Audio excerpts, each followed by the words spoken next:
Hello wonderful people, welcome to my YouTube channel Divya this side. Do you often find yourself saying to yourself, I can't do it, or that I'm not good enough, or that I could do better, or something like others are always better, or I should not even try because I am going to ruin it anyway? If the answer to any of these was a yes, then it's most likely that you are self-doubting. And if you are self-doubting, then it's really important for you to stop it, because it's not just affecting your confidence and how you show up in your day-to-day life, be it in work or your personal relationships. It is also keeping you from achieving your highest potential, be it in your work, your finances, or anything else. Now is the time to stop self-doubting, and today in this video I'm going to walk you through a process whereby you learn how to stop self-doubting.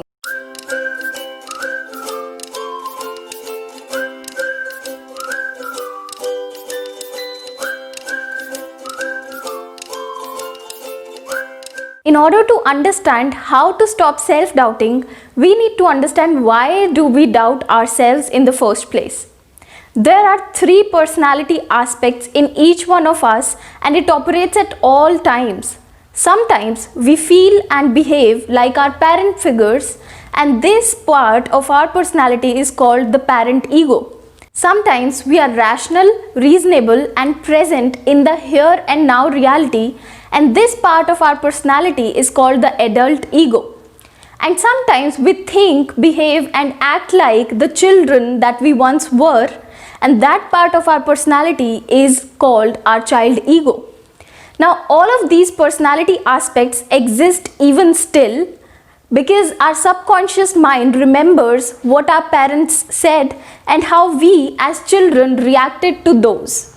It is still stored and we are still operating from those memories. We as children, while growing up, unconsciously absorbed the personality aspects of other people, their feelings, their thinking, and their worldview into ourselves. Now all of this got absorbed up and makes the parent ego part of our personality. As grown-ups, we borrow from this place and we may think and feel just the same as our parent figures did. And we may even say similar or same words. So the major reason why we doubt ourselves is because the messages that got recorded as tapes in our mind are still playing, and we act according to them consciously or unconsciously. Some of us heard great messages from our parents, but other parental figures like teachers, grandparents, friends, family, and peer group also matters. I'll explain this with an example of my client Asma. Asma came to me with a problem of procrastination. When she came, she said that she was never able to do anything on time. She always delayed things to the last moment, and she also ruined everything. When we went deeper into her case, I found that she was actually very talented and creative. She had lots of amazing ideas, but when it came to execution, she just wouldn't do it. Whenever it came to execution, either she'll give the task to somebody else or not do it at all. In further course, we went into the subconscious reasons of her problem of not being able to execute.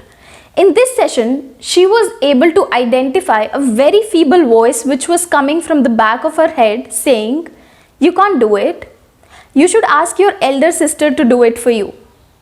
She identified that this was her mother's voice. When she was a child, she used to be very frivolous, and her mother would constantly tell her all of this, that you should take help from her sister, which she translated as a child into "I can't do it," or that I should take help from others, or I should not execute it, or that I am going to ruin it anyway. So all of these messages got recorded as tapes which were still playing into her head, and she wasn't aware of them, but she was taking action according to these. So you see how we are still operating and acting like a 7-year-old who could not grow up because these messages are recorded. The 7-year-old who was scolded and doubted, that's the reason why we still doubt ourselves. There are a lot of messages that got recorded and are still playing subconsciously, and we are acting according to them. Some of these are: you are not good enough, you could do better, others are better.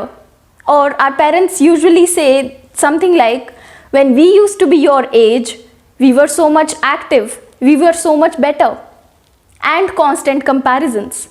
So what happens is we keep comparing ourselves to others and doubting ourselves. So now we'll dive into how can we stop doubting ourselves. Now that we have an awareness of why is it there, we need to challenge these beliefs. Just like a computer program needs an update, all of these beliefs and messages that were recorded in our subconscious need updation, and we need to change them consciously. What happened in the past is not our responsibility, but today when we have an awareness of it, we are the ones responsible to change them. And let me tell you how to change it. The first step is to identify the signs that show that you are self-doubting. Some of the evident ones are: you cannot take compliment from others. You cannot give yourself credit for doing anything good. You always need validation from others. You're always saying something like, I could do better, to yourself. For an example, no matter how good you're doing in your corporate job, you constantly think that your peers are always better and that you're just one mistake away from being exposed or humiliated. Step number 2 is to identify the voice of the parent ego state in your head. As soon as you find any sign that shows that you're self-doubting, you need to stop right there and find what is the parent ego voice saying to you. Is it saying that you're not good enough, that you should wait, that others are better, or anything like that? You need to take a pen and a paper for each one of your instances where you are self-doubting. Write down that voice and write one statement. Why is this not true? On the top of the page, you write, I am not good enough, and then write, why is this statement not true? Sit there and write down at least 5 evidences why that statement is wrong. And once you produce those evidences, you'll find that it was a lie. It was just when you were a child, it just got recorded and you're still believing in it. Now you have to consciously dig evidences from your past which show that this statement is not true. The third step is to create affirmations. The statement that says, I'm not good enough, you have to create an opposite statement which says, I am good enough to do anything in life. I am worthy of achieving success. And for each one of the parent ego voices that say otherwise, you need to create an opposite statement, and that will be your affirmation. You need to read these affirmations at least once in a day. Take a pen and a paper and write down opposite statement of all of these limiting beliefs, and you need to read it either after you wake up or before you're going to sleep. You need to do these 3 steps. And lastly, I'm going to tell you quickly how to create an anchor. Just close your eyes and go back to an event where you felt entirely confident, when you were satisfied with what you did. Close your eyes, revisit an event. When the event is in your conscious memory now, go into that feeling, look at the images, spend some time, hear the voices. What are people saying to you? How are you feeling? Bring that event to the now. Start living it as if it's happening still, and press on your knuckle. Deeper and deeper as you go into that feeling of confidence and of trusting yourself. Just press your knuckle right here. It could be any knuckle. We are creating an anchor so that whenever you're feeling that feeling of self-doubt, you can press it and you can go back into that feeling of trusting yourself and not self-doubting. The idea is to give you a button, a ready access to go back into that feeling of trusting yourself whenever you require it. Quickly summarizing the entire video for you.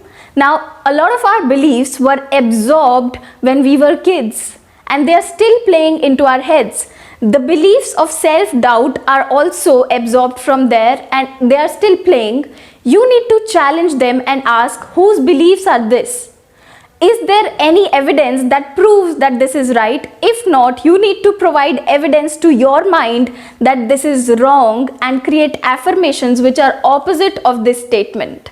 And you can create an anchor by which you can readily go to that state and access trusting yourself state, and this will take you out of your self-doubt. If you like the video, press the like button. Don't forget to subscribe to my channel and also press the bell icon to never miss an update from my channel. Bye bye.